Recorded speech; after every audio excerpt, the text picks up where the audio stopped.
Jadi khasnya beliau itu gini. Tapi hari ini ikroman li rektor, jadi rambut nggak kelihatan beliau. Alhamdulillah. Saya lagi mikir-mikir ini naruh topi begini tuh ada sanatnya nggak beliau? Kita mau tahu dari beliau ya. Saya di sini itu Sohibul Bait. Jadi tadi Mas Majdi itu keliru kalau nanti saya ngisi. Saya ini Sohibul Bait, nanti yang ngisi ini. Maksudnya seperti itu maksudnya. Jadi, karena tuan rumahnya saya Pak Warsono. Ya, ini tamu ya.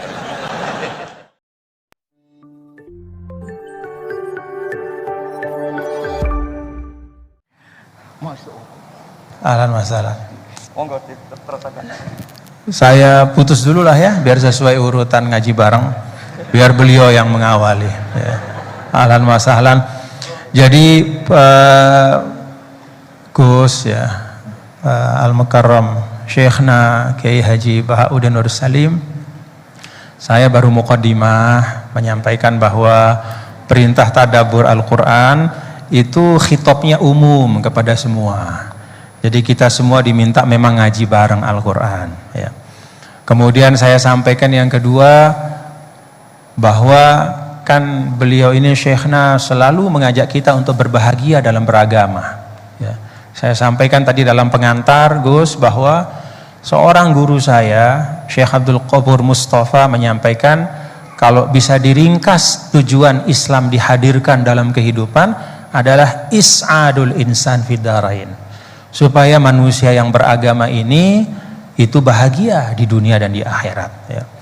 Dan saya sampaikan tadi sedikit bahwa kalau ada hal-hal yang membuat kita sumpek di dalam beragama ya, kalau ketika kita mendekat kepada agama itu kok rasanya semakin berat gitu ya, mungkin ya karena keberagamaan kita itu yang disebut oleh para ulama at-tadayyunul ma'kus. Jadi beragama cuman kebalik-balik gitu. Yang penting ditinggalkan, yang enggak penting yang dibahas habis-habisan. Nah, saya pikir dari beliau, dari guru kita nanti kita akan simak ya, ngaji bareng.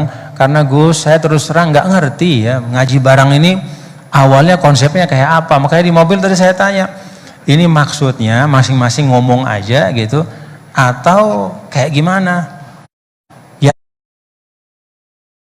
Yang saya tanya, mal mas'ul bi a'lama minasail, dia lebih nggak ngerti lagi dibanding saya. Dia tengok-tengok gitu. Dia bilang, pokoknya ini katanya terserah nanti Gus Baha mau kayak gimana aja. Oh ya sudah. Kalau gitu dia matbu, saya tabi. Begitu. Kalau gitu kita ikutin beliau. Nanti saya menyesuaikan kepada beliau. Jadi saya serahkan ya moderator langsung saja kepada Al-Mukarram Syekhna Kiai Haji Bahauddin Nur Salim untuk menyampaikan ma fatahallahu bihi, apa-apa yang Allah Ta'ala bukakan kepada beliau untuk kemanfaatan kita. Karena keluarga saya itu, bapak saya itu wali. Jadi kalau wali itu kepinginnya dikenal Allah. Tahu-tahu diturunkan derajatnya, disuruh kenal rektor, kenal badan. Jadi ini ada pemakhlukan. Ya ada pemakhlukan. Turun dulu baru naik. Ya. Jadi saya artinya gini, saya di sini itu Sohibul Bait. Jadi tadi Mas Majdi itu keliru kalau nanti saya ngisi. Saya ini Sohibul Bait, nanti yang ngisi ini. Maksudnya seperti itu maksudnya. Jadi, karena tuan rumahnya saya Pak Warsono. Ya, ini tamu ya. Ya, niki pun deal ya. Jenengan harus sepakat, saya ini Sohibul Bait sama Pak Warsono sama Pak Rektor. Ini tamu yang diundang untuk ceramah tafsir. Kalau ndak berarti asawaha wa rasulullah. Nggih, monggo Mas Wasti sini. Mohon sing suwi. Terima kasih Gus. Jadi nanti kita balikin lagi ke Gus Baha ya. Tapi Gus, jadi begini, tadi beliau menyampaikan kan beliau ini min sulalatil aulia ya. Jadi kakek beliau itu adalah para aulia. Jadi aulia itu muhimmahnya itu adalah dikenal Allah gitu ya. Nah, kemudian beliau bilang bahwa tapi takdirnya sekarang masuk UI ini pengen dikenal Allah, malah justru turun jadi dikenal rektor katanya. Tapi Gus itu menurut saya ya, jadi kalau kita bertarekatnya, nah kan sering ya ketika misalnya kita bicara tentang tarekat ya, tarekat itu dimaknakan taroki ya, taroki artinya naik gitu, jalan naik gitu ya.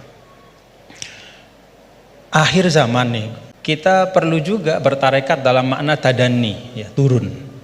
Jadi tarekat bukan hanya jalan naik tapi juga jalan turun. Karena bagi orang di akhir zaman ini kalau hanya tahu jalan naik dan tidak tahu jalan turun itu repot. Ya. Apalagi Pak Rektor dengan Kepala Badan Wakaf ya, atau para pejabat gitu ya, tahu jalan naik saja tapi nggak tahu jalan turun gitu ya. Jadi kalau belajar tarekat hanya ingin jalan naik gitu tapi nggak pernah belajar jalan turun, itu biasanya dekat-dekat turun tuh galau. Ya. Ya, jadi galau, bingung gitu gimana cara turunnya gitu ya. Dan memang dulu saya pernah naik Gunung Rinjani juga ya Gus ya, waktu masih muallimin dulu, masih sanawiyah aliyah, itu saya rasakan betul gitu bahwa naik gunung itu menantang, ya, sangat menantang. Ya. Bahkan Gunung Rinjani itu ada masa di mana di tengah-tengah itu ada namanya Bukit Penyesalan gitu. Kenapa Bukit Penyesalan? Ya udah nyesel di situ gitu. Mau balik udah jauh, mau terusin juga masih jauh sekali gitu di depannya. Itu Bukit Penyesalan, baina-baina. Tapi ternyata turunnya itu jauh lebih berat. Jadi kalau kita naik itu kan mengandalkan kekuatan otot ya, keluarkan energi untuk menggerakkan. Kalau turun itu kita menggunakan energi untuk menahan dan itu jauh lebih berat. Ya, jadi menahan pada saat turun itu jauh lebih berat daripada ketika menanjak ya. Dalam kehidupan ini kita belajar naik dan juga belajar turun. Jadi tarakat itu taroki wa tadani gitu ya. Dan kalau sudah turun ada masanya juga naik. Jadi Gus Baha tadi kenal rektor, nanti kenal kepada Allah lagi, balik lagi kepada niat semula insyaallah. Nah, saya ingin sampaikan nih, beliau tadi sedikit sekali ya, dalam waktu yang sangat singkat, tapi itu menyampaikan hal-hal yang sangat penting ya. Saya nggak tahu nih, dipahami nggak apa yang beliau sampaikan tadi nih? Dipahami nggak? Mulai balaghah, kemudian madah. Ngerti nggak madah itu? Madah itu apa? Madah itu pujian-pujian ya.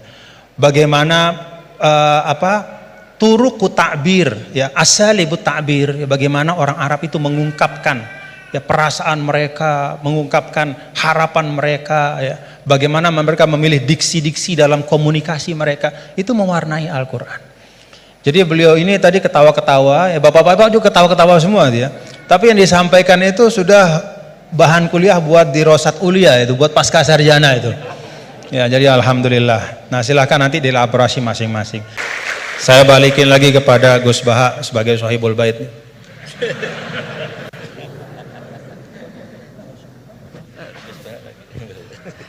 Bismillahirrahmanirrahim. Meneruskan konstruksi ayat ya. Misalnya begini, Anda jangan langsung menyalahkan Nabi Adam. Saya ini sering kampanye untuk membela Nabi Adam. Karena banyak kiai yang cerita Nabi Adam itu salah melulu. Nanti kan kita di surga kan nggak perlu ngajukan kredit, nggak perlu punya istri cantik yang minta ke mall. Karena kelebihannya bidadari itu cantik, nggak minta belanja. Sudah gitu di madu juga nggak protes. Tapi kalau di dunia itu sudah minta belanja, di madu protes. Nah, jadi tapi kenapa Nabi Adam akhirnya keluar dari surga dan kita menyalahkan hanya demi kepentingan supaya tadi punya istri cantik, tidak minta uang apa belanja dan boleh dipoligami mau maksudnya. Di konstruksi ayat itu tidak ditampakkan, tapi semua ahli tafsir tahu. Misalnya fadallahuma bihurur, setan menipu Adam dan Hawa dengan curang. Hurur itu nipu. Jadi kalau ngaji nipu itu mulai dulu itu ya gurunya setan itu.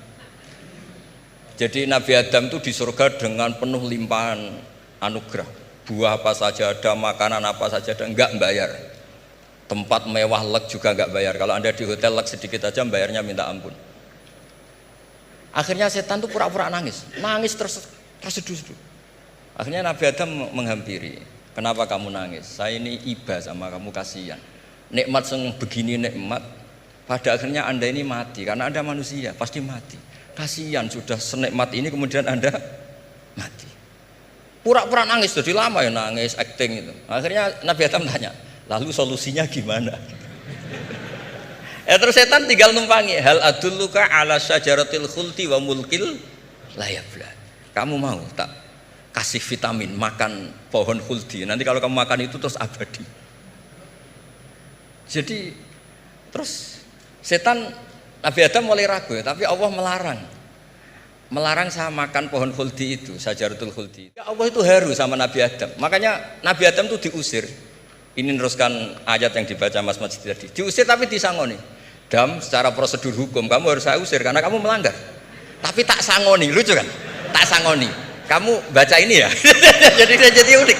Makanya ayatnya fatalaqqa Adamu mir Rabbi. Bukan kreasinya Nabi Adam. Kalimat itu bukan kreasi Nabi Adam, tapi hadiah sama Allah. Ini kamu secara laturan tak usir, tapi tak sangoni, ini dibaca nanti. Tapi Nabi Iblis tidak disangoni, karena memang dia penipu betul. Sudah gitu akting pura-pura nangis, pura-pura ini itu, jadi benar-benar penipu ulung. Makanya sekarang pun kalau penipu itu memang harus sopan, harus nangis, itu cara untuk karena sanatnya penipuan memang begitu, sanat awalnya memang begitu. Pura-pura nangis terus pura-pura itu kan ya agak repot lah. Coba lah, agama ini tidak perlu repot-repot seperti itu. Jadi ini sebagai senior saya kasihan sama Pak Junet ini.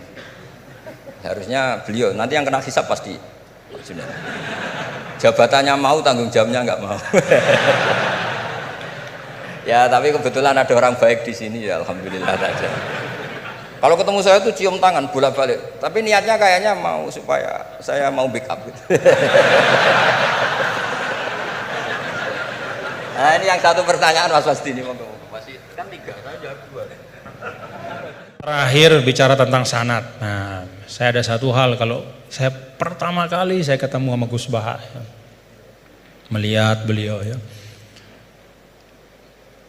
Ada nggak bapak-bapak, saudara-saudara melihat dari beliau yang beda?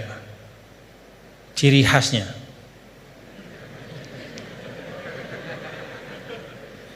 Ciri khasnya beliau itu gini. Tapi hari ini ikroman li rektor, jadi rambut nggak kelihatan beliau. Nah, karena beliau ini adalah keturunan dari aulia, dari Lasamnya, dan salah seorang dari Masyayikh di Lasam itu adalah sahabat dari kakek kami dulu, Mbah Maksum Lasam. Ya, beliau bersahabat dengan Nini Ida Maulana Syekh Tuan Guru Kiai Haji Muhammad Zainuddin Abdul Majid. Itu biasanya perilaku Lasem itu ada sanatnya gitu ya. Jadi saya lagi mikir-mikir ini naruh topi begini tuh ada sanatnya nggak beliau? Ya. Kita mau tahu dari beliau ya. Doakan mudah-mudahan Gus Baha sehat walafiat dan kita semua diberkahi Allah Ta'ala. Wallahul muwaffiq wal hadi ila sabilir rasyad wa huwal muwaffiq ila aqwamit thariq. Lunas maaf apabila banyak khilafan, kekeliruan.